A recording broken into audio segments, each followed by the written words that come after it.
നമസ്കാരം. നാരായണീയ സാഹസ്രം 160-ാമത്തെ ദിവസം 16-ാമത്തെ ദശകത്തിലെ 2-ാമത്തെ ശ്ലോകം. ഭഗവാന്റെ നരനും നാരായണനുമായിട്ടുള്ള അവതാരത്തെക്കുറിച്ചാണ് ഈ ശ്ലോകത്തിൽ വർണ്ണിക്കുന്നത്. മേൽപ്പത്തൂർ നാരായണ ഭട്ടതിരി ആ നരനാരായണ അവതാരത്തെക്കുറിച്ചാണ് ഇന്നത്തെ പാരായണ പ്രഭാഷണങ്ങളൊക്കെ. നമ്മൾ നേരത്തെ വ്രതങ്ങളെക്കുറിച്ചൊക്കെ പറഞ്ഞിരുന്നു. അതിൽ തൃക്കാർത്തിക വൃശ്ചിക മാസത്തിൽ തൃക്കാർത്തിക നാളിൽ അനുഷ്ഠിക്കുന്ന കർമ്മം ഇതൊരു വ്രത അനുഷ്ഠാനത്തെക്കാൾ ഉപരി ഒരാഘോഷമാണ്. ഈ വരുന്ന നവംബർ 25-ഓ 26-ഓ ആണെന്ന് തോന്നുന്നു ഡേറ്റ്. എനിക്കത് കറക്റ്റായിട്ട് ഞാൻ നോക്കിയില്ല. എങ്കിലും ആ തൃക്കാർത്തിക നാളിൽ ലക്ഷ്മി ദേവിയെ ഗൃഹങ്ങളിലേക്ക് ക്ഷണിച്ചു വരുത്തി പ്രീതിപ്പെടുത്തുന്ന ദിവസമാണ് തൃക്കാർത്തിക. അന്ന് ഗൃഹങ്ങളിൽ എല്ലാവരും ആ വിളക്കുകളൊക്കെ കത്തിച്ചു വെച്ച്, നമ്മൾ ദീപാവലിക്ക് വിളക്കുകൾ എങ്ങനെയാണോ തെളിയിച്ചത് അതേപോലെ തന്നെ ഗൃഹങ്ങളിലെ എല്ലാ സ്ഥലത്തും വിളക്കുകളൊക്കെ തെളിയിച്ച് ആ ലക്ഷ്മി ദേവിയെ നമ്മുടെ ഗൃഹത്തിലേക്ക് ക്ഷണിച്ച് വരുത്തുക, പ്രാർത്ഥിക്കുക. കാർത്തിക വിളക്ക് എന്നാണ് ഇതിന് പറയുക. ചില ദേശങ്ങളിൽ ഈ എന്താ പറയുക, വിളക്ക് കത്തിച്ചിട്ട് എവിടെയാണോ ആ ഗൃഹത്തിൻ്റെ വഴി, അതായത് ഗൃഹത്തിലേക്ക് വരുന്ന വഴി തുടങ്ങുന്നത്, അവിടെ ഈ എന്താ പറയുക, ഈ കാർത്തിക പുഴുക്കൊക്കെ കൊണ്ടുവച്ചിട്ട് വിളക്ക് കത്തിച്ചു കഴിഞ്ഞാൽ അവിടെ ചെന്നിട്ട് ഹരിയോ ഹരി ഹരിയോ ഹരി എന്നിങ്ങനെ ഉറക്കെ ഉച്ചത്തിൽ വിളിക്കുന്ന ചില ആചാരങ്ങളൊക്കെ ഞാൻ കണ്ടിട്ടുണ്ട്. ചില ദേശങ്ങളിൽ അതൊക്കെ കണ്ടിട്ടുണ്ട്. കാർത്തിക പുഴുക്ക് അങ്ങനെ ഒരു പുഴുക്കൊക്കെ ഉണ്ട്. അത് വെച്ച് ഇങ്ങനെ ഹരിയോ ഹരി എന്നിങ്ങനെ ഉറക്കെ വിളിക്കുന്ന ഒരു ആചാരങ്ങളൊക്കെ ചില ദേശങ്ങളിൽ ഞാൻ കണ്ടിട്ടുണ്ട് ആ തൃക്കാർത്തിക ദിവസം. അതെന്ന് പറയുന്നത് ഈ ലക്ഷ്മി ദേവിയെ നമ്മുടെ ഗൃഹത്തിൻ്റെ ഉള്ളിലേക്ക് ക്ഷണിച്ചു വരുത്തുന്ന ഒരു രംഗമാണ്. അപ്പോൾ ആ കാർത്തിക വിളക്ക് ഈ വരുന്ന തൃക്കാർത്തികയ്ക്കും നമ്മുടെ ഗൃഹങ്ങളിലുമൊക്കെ കത്തിച്ചു വെച്ച് മഹാലക്ഷ്മിയെ നമ്മുടെ ഗൃഹത്തിലേക്ക് ആനയിക്കണം എന്ന് അഭ്യർത്ഥിക്കുകയാണ് ഇത് കാണുന്ന എല്ലാ സജ്ജനങ്ങളും. പല ദേവീക്ഷേത്രങ്ങളിലും സുബ്രഹ്മണ്യ സ്വാമി ക്ഷേത്രങ്ങളിലുമൊക്കെയാണ് ഈ ദിനം ഉത്സവങ്ങളായിട്ട് ആഘോഷിക്കാറുമുണ്ട്. തൃക്കാർത്തിക ദിവസം അങ്ങനെ ആ തൃക്കാർത്തിക എല്ലാവരും വളരെ ആഘോഷമായിട്ട് കൊണ്ടാടുക. അതിനുശേഷം നമ്മൾ ഈ സംക്രാന്തി ദിനം എന്നൊക്കെ പറയാറുണ്ട്. മകരസംക്രാന്തി അങ്ങനെയൊക്കെ നമ്മൾ പറയാറുണ്ടല്ലോ. എന്താണത് എന്ന് നമുക്ക് നോക്കാം. സൂര്യൻ ഒരു രാശിയിൽ നിന്നും അടുത്ത രാശിയിൽ പ്രവേശിക്കുന്നതിനെ സംക്രാന്തി എന്ന് പറയുന്നു. ഇതിൽ മേടസംക്രാന്തിയാണ് ഏറ്റവും പ്രധാനം. കർക്കിടകം, മകരം, തുലാം എന്നീ സംക്രാന്തികൾക്കും പ്രാധാന്യമുണ്ട്. ഈ സംക്രാന്തികൾ പുണ്യകാലമായി കരുതി വരുന്നു. സംക്രാന്തി പകലാണെങ്കിൽ ആ ദിവസം രാത്രി പകുതി കഴിഞ്ഞാണെങ്കിൽ പിറ്റേ ദിവസവും സംക്രമ ദിനമായി കണക്കാക്കുന്നു. അർദ്ധരാത്രിയിൽ തന്നെ സംക്രമം വന്നാൽ 2 ദിവസങ്ങളും പുണ്യകാലങ്ങളായി കണക്കാക്കുന്നു. സൂര്യസംക്രമത്തിന് മുമ്പും പിമ്പും ഉള്ള 16 നാഴികയാണ് കൃത്യമായി പുണ്യകാലമായി കരുതി വരുന്നത്. ഈ ദിവസങ്ങളിൽ പ്രാതസ്നാനം തുടങ്ങിയ സാമാന്യ വ്രതവിധികളൊക്കെ പാലിക്കേണ്ടതാണ്. ഗ്രഹപ്പിഴ കാലമുള്ളവർ നിശ്ചയമായും സംക്രമ പുണ്യകാലങ്ങളിൽ വ്രതം അനുഷ്ഠിക്കുക തന്നെ വേണം. അപ്പോൾ സംക്രാന്തി വ്രതത്തിനെ കുറിച്ചാണ് നമ്മളിപ്പോൾ പറഞ്ഞത്. അപ്പോൾ ഗ്രഹപ്പിഴ കാലമുള്ളവരൊക്കെ എന്താ പറയുക, ആ സംക്രാന്തി വ്രതം അനുഷ്ഠിക്കുകയും കൂടെ വേണം എന്ന് പറഞ്ഞുകൊണ്ട് നമ്മളിതാ നരനാരായണ അവതാരത്തിലേക്ക് കടക്കുന്നു. ശ്രീ ഗുരുവായൂരപ്പാ ശരണം. കോമളം കൂജയൻ വേണം ശ്യാമളോയം കുമാരകാ വേദവേദ്യം പരം ബ്രഹ്മാഭാസതാം പുരതോ മമ. ശ്രീകൃഷ്ണായ പരമഗുരവേ നമോ നമഃ. ശ്രീകൃഷ്ണാർപ്പണമസ്തു. ശ്രീ ഗുരുവായൂരപ്പാ ശരണം. ഗുരുഭ്യോ നമഃ.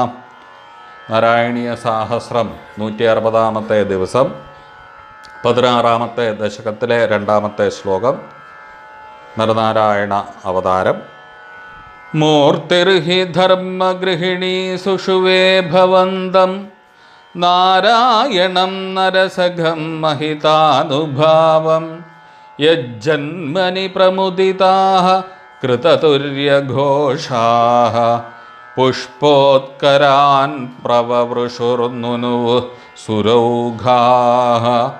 സർവത്ര ഗോവിന്ദനാമസങ്കീർത്തനം. ഗോവിന്ദ ഗോവിന്ദ. മൂർത്തിർഹി ധർമ്മഗൃഹിണീ സുഷുവേ ഭവന്തം നാരായണം നരസഖം മഹിതാനുഭാവം യജ്ജന്മനി പ്രമുദിതാഃ കൃതതുര്യഘോഷാഃ പുഷ്പോത്കരാൻ പ്രവവൃഷുർനുനുഃ സുരൗഘാഃ. ശ്രീ ഗുരുവായൂരപ്പാ ശരണം.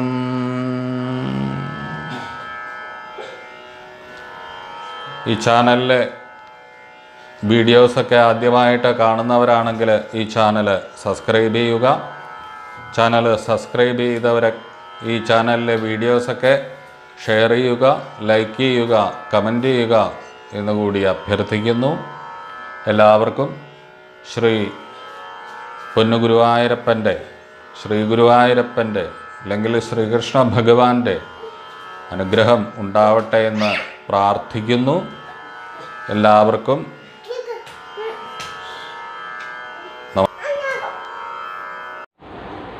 നാരായണ നാരായണ നാരായണ നാരായണ നാരായണ നാരായണ നാരായണ നാരായണ.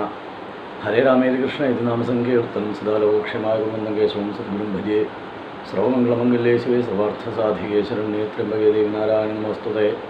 പത്മജാദ്യർച്ചിതം ദേവം പത്മജാ പ്രാണനായകം പത്മനാഭപുരാധീശം പത്മനാഭം നമാമ്യഹം. ശ്രീകൃഷ്ണായ പരമഗുരവേ നമഃ. ശ്രീകൃഷ്ണാർപ്പണമസ്തു. ശ്രീ ഗുരുവായൂരപ്പാ ശരണം. നമസ്കാരം. 16-ാം ദശകം ആദ്യ ശ്ലോകം നമ്മളിവിടെ സ്മരിച്ചു കഴിഞ്ഞു. ദക്ഷൻ്റെ ഇളയപുത്രിയായ പ്രസൂതിയെ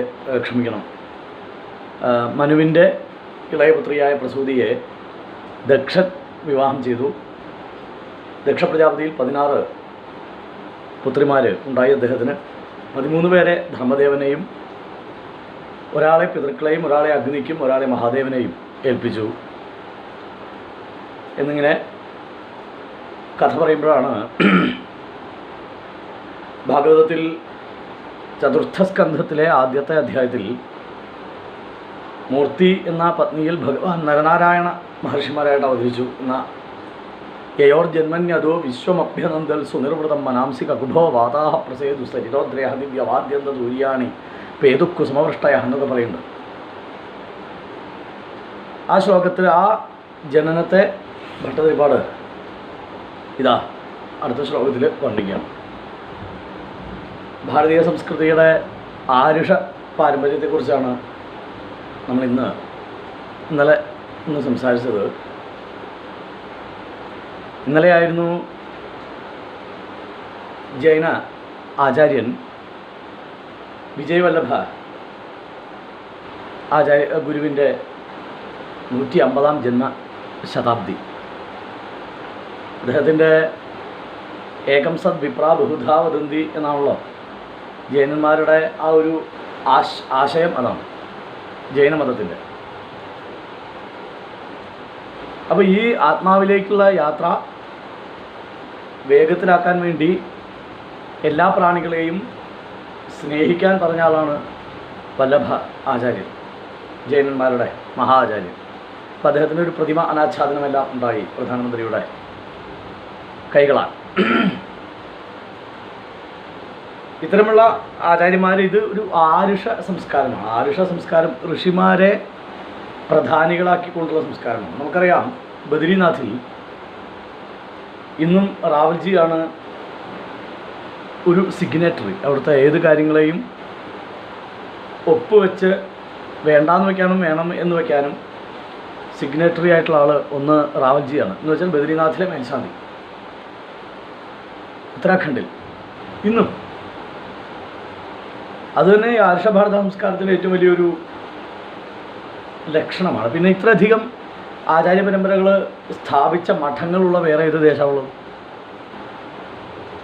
ശ്രീരാമകൃഷ്ണ പരമഹംസരുടെ പേരിൽ സ്വാമിജി സ്ഥാപിച്ച മിഷൻ ശ്രീരാമകൃഷ്ണ മിഷൻ, ചിന്മയാനന്ദ സ്വാമിജിയുടെ ലോകപ്രസിദ്ധമായ ചിന്മയ മിഷൻ, പ്രഭുപാദരുടെ വിശ്വോത്തരമായ ഇസ്കോൺ എന്ന സംഘടന, ഇതൊക്കെ നമുക്ക് കാണിച്ചു തരുന്നതെല്ലാം ആരുഷ സംസ്കാരത്തിൻ്റെ മഹിമയാണ്. നമ്മുടെ സമൂഹം എത്തരത്തിൽ ജീവിക്കണം വേദങ്ങളിൽ പറഞ്ഞ രീതിയിൽ എന്നുള്ളത് നിയന്ത്രിച്ച് നിർദ്ദേശിച്ച് സമൂഹത്തെ കൊണ്ടു നടക്കുന്ന വിഭാഗമാണ് സന്യാസിമാർ, ഋഷിമാർ. അവരുടെ ചുമതല എന്നുള്ളത് വേദങ്ങളിൽ പറഞ്ഞിട്ടുള്ളത് അതാത് കാലഘട്ടത്തിൽ നവീകരിച്ചുകൊണ്ട് മുമ്പിലേക്ക് പോവുക എന്ന് നമ്മൾ ഇന്നലെ പറയുന്നുണ്ടായി. ഇതിൽ പലരും ഗൃഹസ്ഥന്മാരായിരിക്കില്ല, പക്ഷേ ഗാർഹസ്ഥ്യ ജീവിതത്തെക്കുറിച്ച് വ്യക്തമായ ധാരണയുള്ള ആളുകളാണ്. എങ്ങനെ? അതുകൊണ്ട് തന്നെ ഗൃഹസ്ഥന്മാരാണ് അവരെ ആശ്രയിക്കുന്നത്.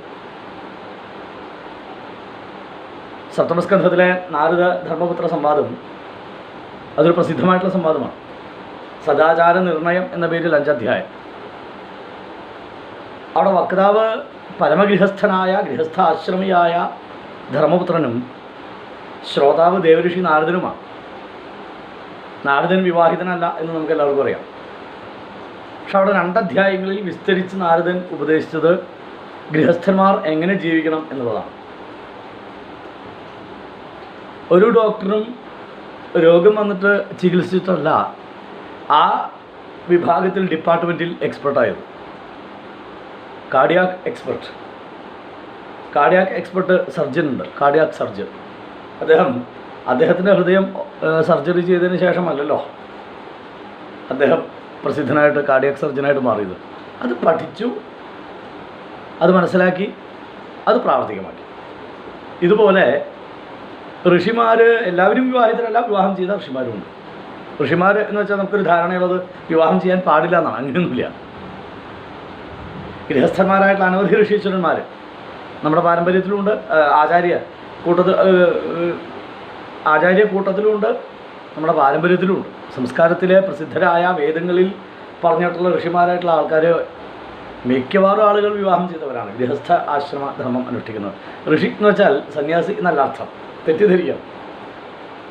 ദർശിക്കുന്നവൻ എന്നാണ് അർത്ഥം. നമ്മൾ ഒരിക്കൽ ഇവിടെ പറഞ്ഞിട്ടുള്ളതാണ്. അപ്പോൾ ആരുഷ പാരമ്പര്യം എന്ന് വെച്ചാൽ ദർശനത്തിലൂന്നിയ പാരമ്പര്യം. ആരുഷ സംസ്കാരം ദർശനങ്ങളിലൂടെയുള്ള സംസ്കാരം. ദർശിക്കുക എന്നുള്ളത് ജീവിത ദർശനം. അങ്ങനെ പറയുമ്പോൾ നമുക്ക് മഹർഷി അരവിന്ദ് എന്ന പേരിൽ പ്രസിദ്ധനായിട്ടുള്ള അരബിന്ദോ, ഗാന്ധിജി, സ്വാമി വിവേകാനന്ദൻ, ഇവരൊക്കെ ഋഷിമാരാണ്. കാരണം ദർശനമാണ്, ജീവിത ദർശനം. അതും വൈദിക ധർമ്മത്തിലൂന്നിയ സനാതന ധർമ്മത്തിലൂന്നിയ ജീവിത ദർശനം ഉള്ളവരെയൊക്കെ നമുക്ക് ഋഷിമാർ എന്ന് വിളിക്കാം. ദർശിക്കുന്നവർ എന്നർത്ഥവും. അത് പക്ഷേ ഭൗതികമായിട്ടുള്ള ജീവിതമാണെങ്കിലും ഭൗതികതയെ നിരാകരിച്ചുകൊണ്ടുള്ള ആധ്യാത്മിക ജീവിതം എന്നുള്ളത് സാധ്യമാവും. പക്ഷേ ആധ്യാത്മികതയെ നിരാകരിച്ചുകൊണ്ടുള്ള ഭൗതിക ജീവിതം സാധ്യമാവില്ല എന്ന് തെളിയിച്ച ആൾക്കാരാണ്. അതാണ് നമ്മളെ ഉപദേശിക്കുന്നത് അവർ പ്രധാനമായിട്ടും അവരുടെ ജീവിതത്തിലൂടെ. അപ്പോൾ ആരുഷഭാരതത്തിൻ്റെ ഏറ്റവും വലിയ പ്രത്യേകത ഗുരുക്കന്മാർ ശിഷ്യന്മാർ, ഇത് ഇവിടുത്തെ പ്രത്യേകതയാണ്. അച്ഛനമ്മമാർ മക്കൾ, ഇവിടുത്തെ പ്രത്യേകതയാണ്. പിന്നെ സജ്ജനങ്ങൾ, അവരുടെ പിന്തുടർച്ചക്കാർ അല്ലെങ്കിൽ പിന്നാലെ വരുന്നവർ, അത് ഇവിടുത്തെ പ്രത്യേകതയാണ്.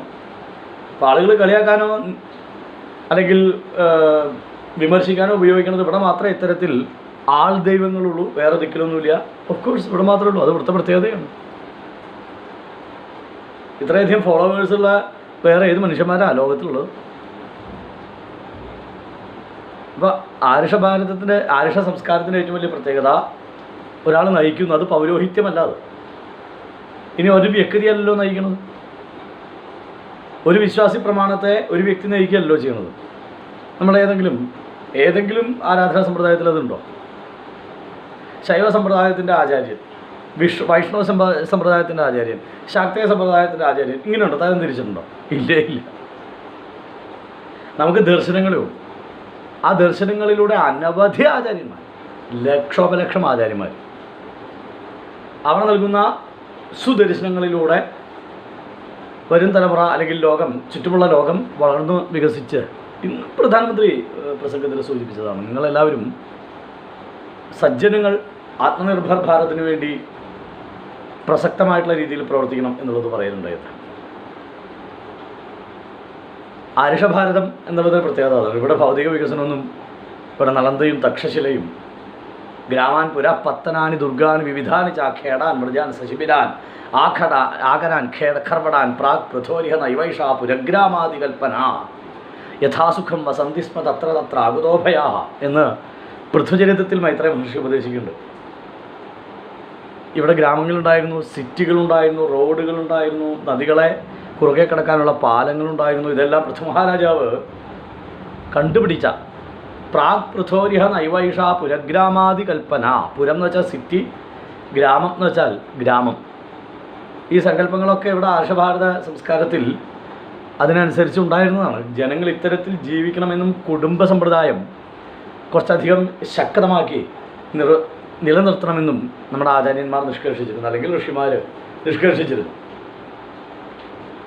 അതിവിടെയുള്ളൊരു പ്രത്യേകതയാണ്. ഞാൻ ഒരു പ്രഭാഷണത്തിൽ പറയലുണ്ടായി നിങ്ങളോട് തന്നെ, എന്നുവെച്ചാൽ ഇവിടെ ഭൗതികതയും ആധ്യാത്മികതയും തമ്മിൽ വ്യത്യാസമൊന്നുമില്ല. അപ്പോൾ ഇവിടെ രാജാവ് ഒരു ഗുരുനാഥൻ്റെ കീഴിൽ അദ്ദേഹത്തിൻ്റെ ഉപദേശത്തിനനുസരിച്ച് ഭരിക്കുന്നു. ശിഷ്യന്മാർ ഒരു ഗുരുകുലത്തിൽ ചെന്ന് താമസിച്ച് അദ്ദേഹത്തിൻ്റെ അടുത്ത് വിദ്യ അഭ്യസിക്കുന്നു. ഇതൊക്കെ ഇവിടുത്തെ സമ്പ്രദായമാണ്. കാരണം ആത്മവിദ്യ, മഹാവിദ്യ, ശ്രീവിദ്യ എന്നൊക്കെ കാണാമല്ലോ ലളിതാശ്രമത്തിൽ. ആത്മവിദ്യ, മഹാവിദ്യ എന്ന് ഞാൻ പറഞ്ഞത് മാത്രം. ആത്മവിദ്യയാണ് ഏറ്റവും വലിയ വിദ്യ. ആത്മവിദ്യ എന്നുള്ളത് ആത്മാവിനെക്കുറിച്ച് അറിയാൻ വേണ്ടി കാട്ടിൽ പോയി തപസ് ചെയ്യാനല്ല നമ്മുടെ ആചാര്യന്മാർ പറഞ്ഞത്. ഇവിടെ ജീവിക്കൂ. ഇവിടെ ജീവിക്കുമ്പോഴാണ് ആത്മാർത്ഥമായ ജീവിതമായിട്ട് അത് മാറുള്ളൂ. നാലാളുടെ ഇടയിൽ ജീവിക്കുക, ആ നാലാളോട് ഇടപഴകാതെ ജീവിക്കുക. ഇടപഴകുക എന്ന് വെച്ചാൽ മാനസികമായിട്ട്, ഫിസിക്കലി, ശാരീരികമായിട്ട് നിങ്ങൾ ഒരു നാല് സുഹൃത്തുക്കളെ കാണുമ്പോൾ ഉണ്ടാതിരിക്കാനല്ല പറഞ്ഞത്. ഒരു ഡിസ്റ്റൻസ് മെയിൻറ്റെയിൻ ചെയ്തുകൊണ്ട്, സോഷ്യൽ ഡിസ്റ്റൻസ് എന്ന് നമ്മൾ പറയുന്ന ഈ ആചാരം മെയിൻറ്റെയിൻ ചെയ്യാൻ ആചാര്യന്മാർ നമ്മളെ ഉപദേശിച്ചിട്ടുണ്ട്. ആർഷഭാരതത്തിൻ്റെ മനോഹാരിത അതാണ്. ഇപ്പോൾ ഇന്നലെ ഞാൻ ധർമ്മശാസ്താവിൻ്റെ കാര്യത്തെക്കുറിച്ച് പറഞ്ഞു. ഇത്തരം സങ്കല്പങ്ങളൊക്കെ വേറെ ഏത് രാജ്യത്താണുള്ളത്?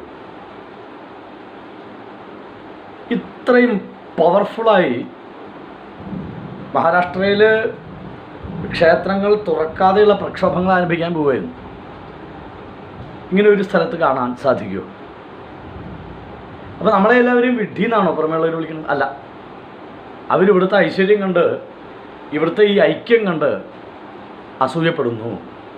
ആരുഷഭാരത സംസ്കാരത്തിൻ്റെ ഏറ്റവും വലിയ പ്രത്യേകത ദർശനങ്ങളിലൂടെ ജീവിക്കുകയാണ്. ജീവിതത്തെ എങ്ങനെ കൊണ്ടുപോകണം എന്ന് ദർശിക്കുക. ആ ദർശനങ്ങളിലൂടെ മുന്നിലേക്ക് നമ്മളെ നയിച്ച ആളുകളാണ് ഋഷിമാർ. നേരത്തെ പറഞ്ഞതുപോലെ അതിന് സന്യാസി എന്നല്ല അർത്ഥം. ഋഷി എന്ന് വെച്ചാൽ ദർശിക്കുന്നവെന്നല്ലേ അർത്ഥമുള്ളൂ. വിവാഹം ചെയ്യാം. നമ്മുടെ സീരിയൽ സങ്കല്പങ്ങളാണ് താടി നീട്ടി കാട്ടിൽ പോയി സന്യസിക്കുന്ന ഒരവസ്ഥ. ആലോചിക്കണം. രാജഭരണം പണ്ട് ഗുരുക്കന്മാർ, ശുക്രാചാര്യർ വൃഷഭർവാവിൻ്റെ അല്ലെങ്കിൽ അസുരന്മാരുടെ ഗുരുവായിരുന്നു. വസിഷ്ഠൻ സൂര്യവംശത്തിൻ്റെ ഗുരുവായിരുന്നു. അത് നമുക്ക് നോക്കിയറിയാം.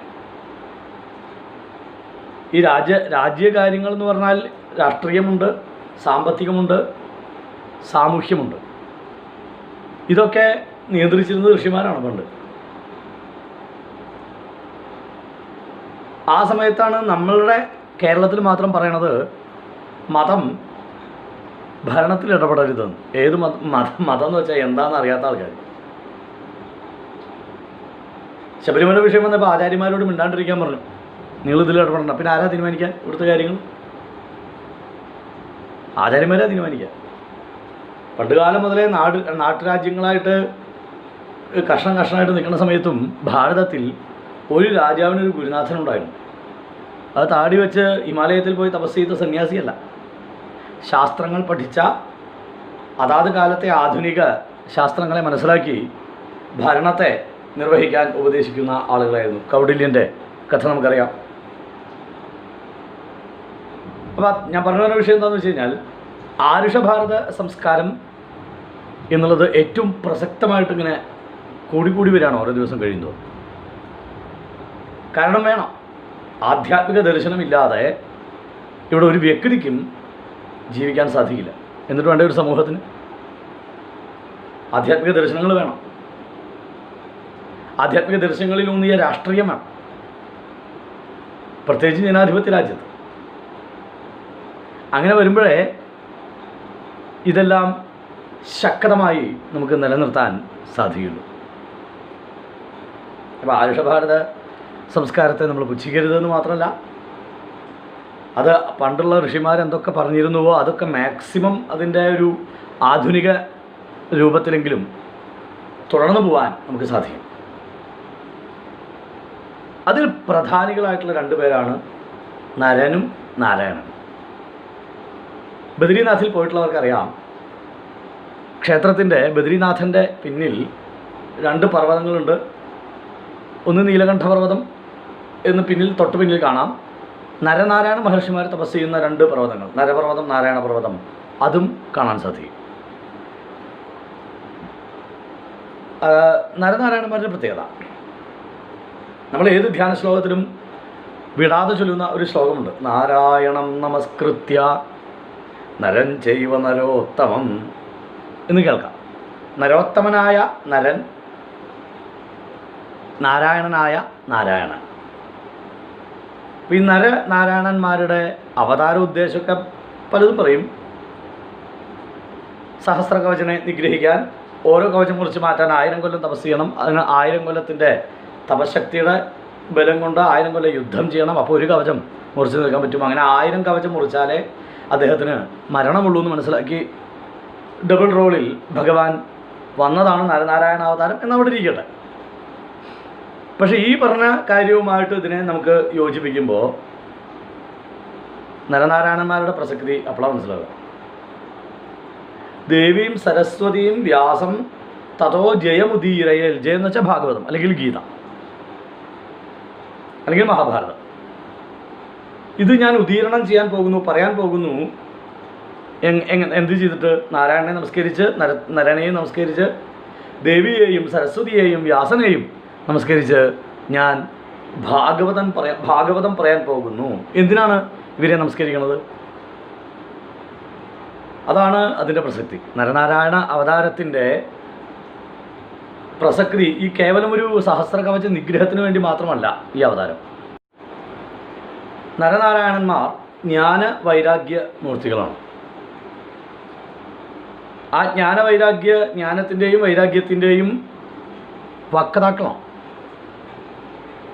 ഒരാൾ നരമഹർഷി വൈരാഗ്യത്തിൻ്റെയും നാരായണൻ ജ്ഞാനത്തിൻ്റെയും. നാരായണം എന്ന പദത്തിൻ്റെ അർത്ഥം തന്നെ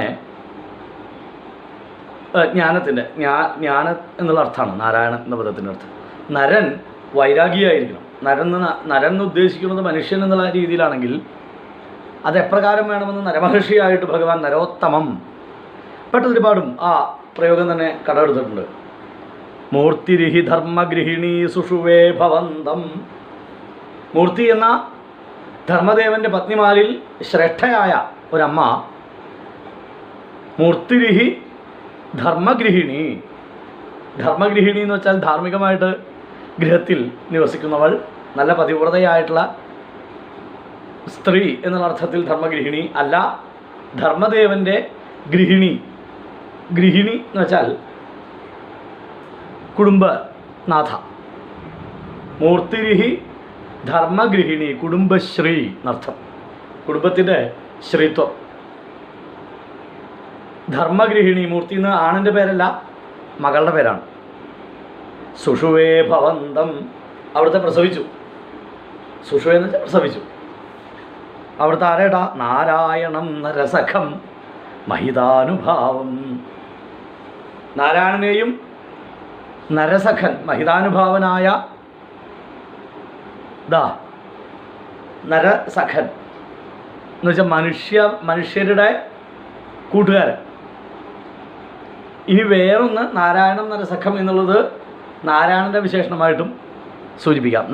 നരമഹർഷിയുടെ സഖാവ് എന്നുള്ള അർത്ഥത്തിൽ നാരായണൻ. മഹിതാനുഭാവം, മഹിതാനുഭാവം എന്നുള്ളതിന് ഇവിടെ കൊടുത്തിരിക്കുന്ന അർത്ഥം ലോകപൂജിതമായ തേജസ്സോട് കൂടിയവൻ എന്നാണ്. ലോകപൂജിതം എന്ന് വെച്ചാൽ മഹ എന്നുള്ള ശബ്ദം കേൾക്കുമ്പോൾ നമുക്ക് മനസ്സിലാവില്ല അതിൻ്റെ ആ മഹത്വം, വലിപ്പം, ഗ്രാവിറ്റി, ഗരിമ എന്നൊക്കെ നമ്മൾ പറയാറില്ലേ. അത്രയും ശ്രേഷ്ഠമായ സ്വഭാവത്തോടു കൂടിയ നാരായണ നരസഖനായിട്ടുള്ള ആളെ മൂർത്തി പ്രസവിച്ചു. ഭവന്തം എന്ന് ഗുരുവായൂരപ്പനോട് പറയുന്നുണ്ട് ഭട്ടതിരിപ്പാട്. ഒക്കെ അവിടുന്ന് തന്നെ. പൂർണ്ണകാമാവപി യുവാം നരനാരായണ ഋഷി ധർമ്മമാചരതാം സ്ഥിത്യൈ ഋഷഭൗ ലോകസംഗ്രഹം എന്ന് അനന്തപത്മനാഭൻ പറയുന്ന ഡയലോഗുണ്ട് ഭാഗവത്തിൽ, സന്താനഗോപാല സമയത്ത്. പൂർണ്ണകാമാവപി യുവാം, പൂർണ്ണകാമന്മാരായിട്ടുള്ള ആളുകൾ നിങ്ങൾ രണ്ടുപേരും, ധർമ്മമാചരതാം സ്ഥിത്യൈ, അത് പ്രത്യേകം ശ്രദ്ധിക്കുക. സനാതനധർമ്മത്തിൻ്റെ, നേരത്തെ നമ്മൾ സംസാരിച്ച ആരുഷ ഭാരത സംസ്കാരത്തിൻ്റെ ആചരണ സ്വഭാവത്തിൻ്റെ മൂർത്തിമത് ഭാവമാണ് നരനും നാരായണനും. നാരായണ മഹർഷിയുടെയൊക്കെ കഥ പറയുമ്പോൾ, നരൻ 1000 കൊല്ലം യുദ്ധം ചെയ്യാൻ വേണ്ടി പോയ സമയത്ത് നാരായണ മഹർഷി തപസ് ചെയ്യുമ്പോഴാണ് മേനക ആൻഡ് ടീം ഒന്ന് ഡാൻസ് പ്രോഗ്രാമൊക്കെ നടത്തി ഇദ്ദേഹത്തിനെ മോഹിപ്പിക്കാൻ, ദേവേന്ദ്രൻ്റെ നിർദ്ദേശപ്രകാരം. പക്ഷെ ഒന്നിനും സാധിച്ചില്ല. അവസാനം അവർ ക്ഷീണിച്ചു, അവർ തിരിച്ചു പോകാൻ ഭാവിച്ചപ്പോഴാണ് നാരായണ മഹർഷി ഉണർന്നു തപസ്സെന്ന് ചോദിച്ചു, എന്താ പറയുക, പേയ്മെൻ്റ് ഒന്നും വേണ്ടേ ഡാൻസ് പ്രോഗ്രാമിന്, ഫ്രീ ആണോ, എന്തെങ്കിലും പേയ്മെൻറ്റ് മേടിച്ചോളൂ എന്ന് പറഞ്ഞ് കൈ ഇങ്ങനെ തുടയിൽ വെച്ചിരിക്കുകയായിരുന്നു. ആ കൈ കൂടെ ഉയർത്തിയപ്പോൾ എലാസ്റ്റിക് പോലെ ആ ചെളി വന്നത്. 1000 കൊല്ലമാണ് തപസ് ചെയ്യണത്. ആ ചെളി അങ്ങോട്ട് ആ തുടയിൽ നിന്നിങ്ങനെ വടിച്ചെടുത്തു, ഉരുട്ടി മേനകയുടെ കയ്യിൽ കൊടുത്തു എന്നാണ്. ഊരുവിൽ നിന്നുണ്ടായവൾ ഊർവശി, അത് ഉർവശിയായിട്ട് മാറി. മിസ് ഗ്ലോബലായിട്ടല്ലേ നമ്മൾ ഉർവശിയെ പറയാറുള്ളത്. ഇവള് വലിയ ഉർവശിയാണെന്നാണ് വിചാരം എന്നാണ് പറയാറ്. ഇതെവിടെ ഈ ഉർവശി എവിടെ നിന്നുണ്ടായത്? നാരായണ മഹർഷിയുടെ തുടയിൽ നിന്നാണ് ഉർവശിയുടെ ഉദ്ഭവം. അത്ര സിദ്ധന്മാരായിട്ടുള്ള ആൾക്കാരായിരുന്നു. അപ്പം മഹിതാനുഭാവം എന്ന് വെച്ചാൽ ലോകപൂജ്യമായ തേജസ്സോട് കൂടിയവർ. ലോകപൂജ്യമായ തേജസ് എന്ന് വെച്ചാൽ ഇത് തന്നെ, ആ കൺസിസ്റ്റൻസി, സ്ഥിരത, ദാർഢ്യത, ദൃഢത, ദാർഢ്യം എന്നൊക്കെ അർത്ഥത്തിൽ പറയാം. അതിൻ്റെ പേരിൽ പ്രസിദ്ധരായവരാണെന്നാണ്. അതിലൊരു പ്രസിദ്ധി ഇതാണ്, ഉർവശി ഉണ്ടായത് നാരായണ മഹർഷിയുടെ ഊരുവിൽ നിന്ന് ആണ്. അതവരുടെ ഒരു മഹിമയുടെ ഉദാഹരണമാണ്. അപ്പോൾ നരനാരായണ മഹർഷിമാർ ജ്ഞാന വൈരാഗ്യ മൂർത്തികളാണ്. അതുകൊണ്ടാണ് ഭാരതത്തിന് പരദേവരമാരായിട്ട് അവർ ബദ്രീനാഥിൽ വർത്തിക്കുന്നത്. അവിടെ നരനാരായണ മഹർഷിമാരെ പൂജിക്കുന്നത് ശ്രീനാരദനാണ്. ദേവർഷി ശ്രീനാരദൻ പൂജിക്കുന്നുവെങ്കിൽ എന്തായിരിക്കും ഇവരുടെ ഗരിമ? ഈ ആർഷഭാരത സംസ്കാരം വടക്ക് ഹിമാലയത്തിന് മുകളിൽ ഇരുന്നുകൊണ്ട് ഇങ്ങ് കന്യാകുമാരി വരെയുള്ള ദേശം മുഴുവൻ വേണ്ട വിധത്തിൽ നിലനിൽക്കുന്നില്ലേ എന്ന് മോണിറ്റർ ചെയ്യുന്ന, അവരെ അനുഗ്രഹിക്കുന്ന ചെയ്തവരെ അനുഗ്രഹിക്കുകയും ചെയ്യുന്ന മൂർത്തികളാണ് നരനും നാരായണനും. അതുകൊണ്ടാണ് ഭാരതത്തിൻ്റെ പരദേവതമാരായിട്ട്. കാരണം ജ്ഞാനവും വൈരാഗ്യവുമാണ് ഭാരതത്തെ കർമ്മഭൂമിയാക്കി മാറ്റണത്. ഭാരതത്തിൽ ജനിച്ചവർക്ക് കർമ്മം അവസാനിച്ചു എന്നാണ് ശാസ്ത്രം. അത് ഏത് തരത്തിൽ കർമ്മം ചെയ്താലും ശരി. കാരണം ഇത് കർമ്മഭൂമിയാണ്. കർമ്മമോക്ഷം ഇവിടെ തന്നെ സാധ്യമാണ്. അതിൻ്റെ കാരണം ഈ നരനാരായണ മഹർഷിമാരുടെ തപസ്സാണ്. അപ്പം മഹിതാനുഭാവം, നാരായണം, നരസഖം. അപ്പം നരസഖം എന്നുള്ളതിൽ നരൻ്റെയും പേര് വരൽ കഴിഞ്ഞു. വിശേഷണം നാരായണനാണെങ്കിലും ആ പദം നരനെ കൂടി ഉദ്ദേശിച്ചതാണ്. അപ്പം നരനാരായണ മഹർഷിമാരിൽ നിന്നാണ് ആധുനിക കാലഘട്ടത്തിലേക്കുള്ള സനാതന സംസ്കൃതിയുടെ യാത്ര ആരംഭിക്കുന്നത്. ഇവരെ കൂടാതെ ഭാരതത്തിൽ ഒരു കർമ്മവും നടക്കാൻ പാടുള്ളതല്ല. ആധ്യാത്മികമായി വൈദികമായി ചെയ്യുന്ന ഒരു കർമ്മങ്ങളിലും നരനാരായണന്മാരെ ഒഴിവാക്കാൻ സാധിക്കില്ല. അപ്പോൾ ധർമ്മമാചരതാം സ്ഥിത്യൈ ഋഷഭൗ ലോകസംഗ്രഹം. ലോകസംഗ്രഹാർത്ഥം ധർമ്മത്തെ ആചരിക്കുന്നു. സനാതനധർമ്മത്തെ, ആ ധർമ്മം ആചരിക്കുന്നവരുടെ സ്ഥിതിക്ക് വേണ്ടി, ആ ധർമ്മത്തെ നിലനിർത്താൻ വേണ്ടി അർത്ഥം ഇവിടെ വർത്തിക്കുന്ന മൂർത്തിമാരാണ് എന്ന് അനന്തപത്മനാഭൻ അനുഗ്രഹിച്ചിരിക്കുന്നു. പൂർണ്ണകാമാവപി. അതിൻ്റെ അർത്ഥം ഭാരതഭൂമിയിൽ ജനിക്കുന്നവർക്കെല്ലാം പരിപൂർണമായി കാമം മുഴുവൻ, ആഗ്രഹം മുഴുവൻ ഇല്ലാതെയാവും. വേറെ ഒരു ദേശത്ത് ജീവിക്കുന്ന NRIs ആണെങ്കിലും ഇവിടെ വന്ന് താമസിച്ച് ഇവിടെ ഒന്ന് വന്നു കൂടാനാണ് ആഗ്രഹിക്കുന്നത് എല്ലാ കാലത്തും. കാരണം പൂർണ്ണകാമാവപി, പൂർണ്ണകാമന്മാരായിട്ട് നരനാരായണന്മാർ വർത്തിക്കുന്ന ഭൂമികയാണ് ഭാരതം. അപ്പോൾ നാരായണം നരസഖം മഹിതാനുഭാവം. ലോകത്തിൽ എല്ലാവരും പൂജിക്കുന്ന പ്രഭ ഭാരത സംസ്കാരത്തിനുണ്ടെങ്കിൽ ആ സംസ്കാരത്തിനെ എല്ലാവരും പൂജിക്കുന്ന അവസ്ഥയിലാക്കിയ യശസ്സോടു കൂടിയവരാണ് നരനും നാരായണനും. യജ്ജന്മനി പ്രമുദിതാഹ കൃതതൂര്യഘോഷാഹ. തൂര്യം എന്നൊക്കെ വെച്ചാൽ വാദ്യത്തിൻ്റെ പേരാണ്. തൂര്യഘോഷാഹ, ആ വാദ്യം ഘോഷിച്ചു. യജ്ജന്മനി പ്രമുദിതാഹ, ആരുടെ ജന്മത്തിൽ സന്തോഷിച്ചുകൊണ്ടാണോ തൂര്യഘോഷങ്ങൾ, ദേവവാദ്യമാണ് തൂര്യം. ആ തൂര്യഘോഷം മുഴങ്ങി പുഷ്പോൽക്കരാൻ പ്രവവർഷു നുനുർഭവന്ത സുരൗഘാഹ. സുരൗഘാഹ ആരാണത് ചെയ്തത്? ദേവക്കൂട്ടം. മുകളിൽ നിന്ന് പുഷ്പവൃഷ്ടി ചെയ്തു. പുഷ്പോൽക്കരാൻ, ഉൽക്കരാൻ എന്ന് വെച്ചാൽ മുകളിൽ നിന്ന് ഇടുന്ന ഉൽ, ഒരിക്കൽ ഞാൻ ഇവിടെ പറഞ്ഞല്ലോ. പുഷ്പങ്ങളെ മുകളിൽ നിന്ന് വർഷിച്ചു. പ്രവവർഷു വർഷിച്ചു. നുനുവു സ്തുതിച്ചു. യോ മായയാ വിരചിതം നിജയാത്മനീതം ഖേ രൂപഭേദമിവ തൽപ്രതിചക്ഷണായ ഏതേന ധർമ്മസദനേ ഋഷിമൂർത്തിനാദ്യ പ്രാദുശ്ചകാര പുരുഷായ നമഃ പരസ്മൈ. ഏകലിംഗമായിട്ടാണ് അല്ലെങ്കിൽ ഏകവചനമായിട്ടാണ് ദേവന്മാരുടെ സ്തുതി. ആരാണോ മായാവിരചിതം നിജയാത്മനീതം, തൻ്റെ മായ കൊണ്ട് രചിച്ച ഈ ആത്മാവിൽ തന്നെ ഖേ രൂപഭേദമിവ തൽപ്രതിചക്ഷണായ.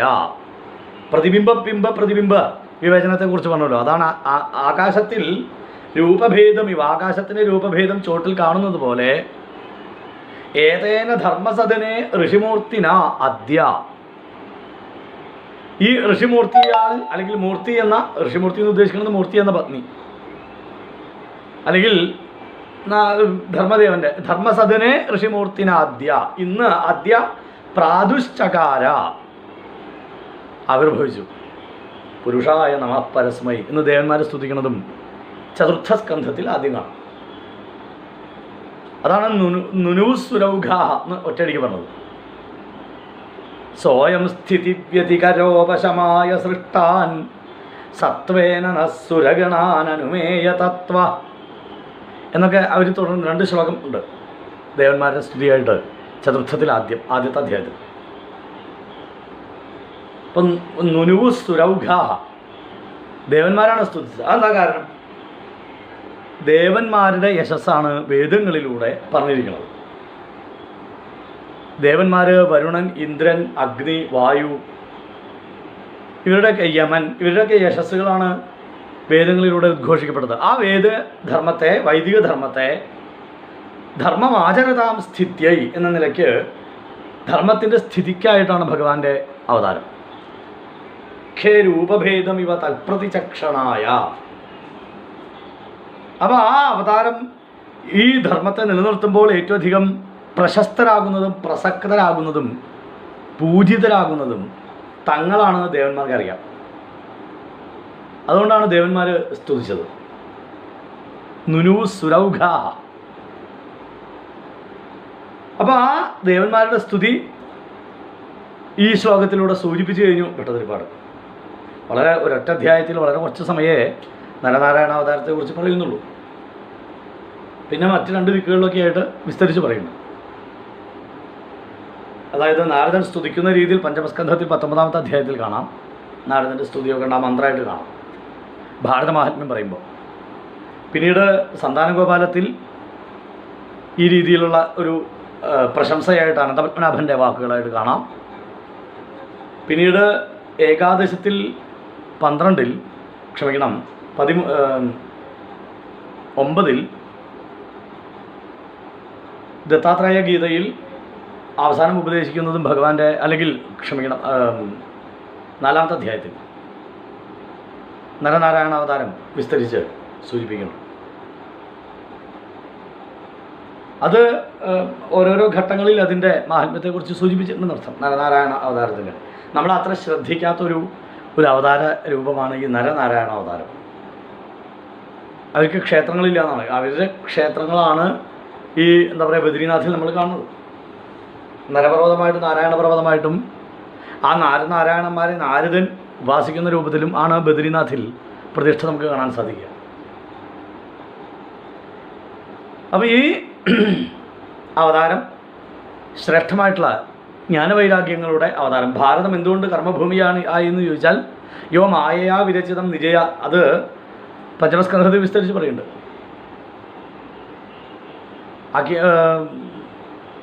അകിഞ്ചനന്മാരായിട്ടുള്ള ആൾക്കാരാണ് ഭാരതീയർ.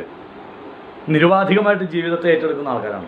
അതുകൊണ്ടാണ് ഇവിടെ പൂർണ്ണകാമാവപി, സകല കർമ്മങ്ങളെയും നശിപ്പിച്ച് സകല കർമ്മങ്ങളെയും സമർപ്പിച്ച് മോക്ഷപഥത്തിലേക്ക് എത്തിയ ആളുകളാണ് ഭാരതീയർ. എന്തുകൊണ്ട് ഭാരതഭൂമി കർമ്മഭൂമി എന്ന് ചോദിച്ചാൽ ഈ നരനാരായണന്മാർ തപസ് ചെയ്യുന്ന സ്ഥലമായതുകൊണ്ട് എന്ന് ഉത്തരം പറയാം. കാരണം അവർ ആഗ്രഹങ്ങളെ മുഴുവൻ ജയിച്ചവരാണെന്നുള്ളതിൻ്റെ ഒരു തെളിവാണ് ഞാൻ നേരത്തെ പറഞ്ഞത് മേനകയുടെ പെർഫോമൻസും മറ്റും. എന്ന് മാത്രമല്ല സഹസ്രകവചനെ നിഗ്രഹിക്കുക, ധർമ്മത്തെ ഹനിക്കാൻ വേണ്ടി വന്ന സഹസ്രകവചനെ പോലെയുള്ള അസുരന്മാരെ നിഗ്രഹിച്ച് ധർമ്മമാചരതാം സ്ഥിത്യൈ, തിരിച്ചു വേദങ്ങൾ വീണ്ടെടുത്ത് ധർമ്മത്തെ ഇവിടെ പുനഃസ്ഥാപനം ചെയ്തു എന്ന് മാത്രമല്ല അതിനെ സംരക്ഷിക്കാൻ ഇതാ ഹിമവാന്റെ മുകളിൽ ക്ഷേത്രത്തിൽ മൂർത്തി രൂപത്തിൽ വർത്തിക്കുന്ന ബദ്രീനാഥിൽ വടക്കേ ഭാഗത്തിരുന്നുകൊണ്ട് ഭാരതത്തെ മുഴുവൻ ദർശിച്ചുകൊണ്ടിരിക്കുകയാണ് ഈ നരനാരായണ മൂർത്തിമാർ. അപ്പോൾ ഇവരില്ലെങ്കിൽ സനാതനധർമ്മമില്ല. അതുകൊണ്ടാണ് നാരായണം നമസ്കൃത്യ നരം ചൈവ നരോത്തമം ദേവീം സരസ്വതിയും വ്യാസം തതോ ജയമുദീരയേൽ എന്ന് സൂതൻ ഏത് പുരാണങ്ങളിൽ നോക്കിയാലും ഈ ശ്ലോകം കാണാൻ സാധിക്കും. ഈ ധ്യാന ശ്ലോകത്തിലൂടെയാണ് നാരായണനെ സ്മരിക്കാതെ, നരനെ സ്മരിക്കാതെ, ദേവിയെ സ്മരിക്കാതെ, വ്യാസഭഗവാനെ സ്മരിക്കാതെ, സരസ്വതി ദേവിയെ ആശ്രയിക്കാതെ എങ്ങനെയാണ് ഒരു പ്രഭാഷകന് തൻ്റെ പ്രഭാഷണം ആരംഭിക്കാൻ സാധിക്കുക? അതിൽ നരനാരായണന്മാരെയാണ് ആദ്യം പറയുന്നത്. കാരണം ജ്ഞാനം, വൈരാഗ്യം. ഈ ജ്ഞാനവൈരാഗ്യങ്ങൾ പരസ്പരം ചേർന്നാലേ മോക്ഷമാർഗത്തിലൂടെയുള്ള ജീവിതം അല്ലെങ്കിൽ മോക്ഷമാർഗത്തിലേക്കായിട്ടുള്ള ജീവിതം സഫലമാകാൻ പോകുന്നുള്ളൂ. ജ്ഞാനവൈരാഗ്യങ്ങളുടെ കൂട്ടുപിടിച്ച് വേണം യാത്ര. അതാണ് ഇവിടുത്തെ സംസ്കാരത്തിൻ്റെ പ്രത്യേകത. ഇന്ന് നമ്മൾ അഭിമാനിക്കുന്ന ആരുഷഭാരത സംസ്കാരം, നമ്മൾ ഇത്രയും നേരം പറഞ്ഞ ആരുഷഭാരത സംസ്കാരത്തിൻ്റെ വക്താക്കൾ അല്ലെങ്കിൽ അതിൻ്റെ മൂർത്തിമത് ഭാവം എന്നൊക്കെ നമ്മൾ പറയാറില്ലേ, അതിൻ്റെ അടിസ്ഥാനം, നട്ടല് എന്നൊക്കെ നമ്മൾ പറയാറില്ലേ, അതാണ് നരനാരായണന്മാർ.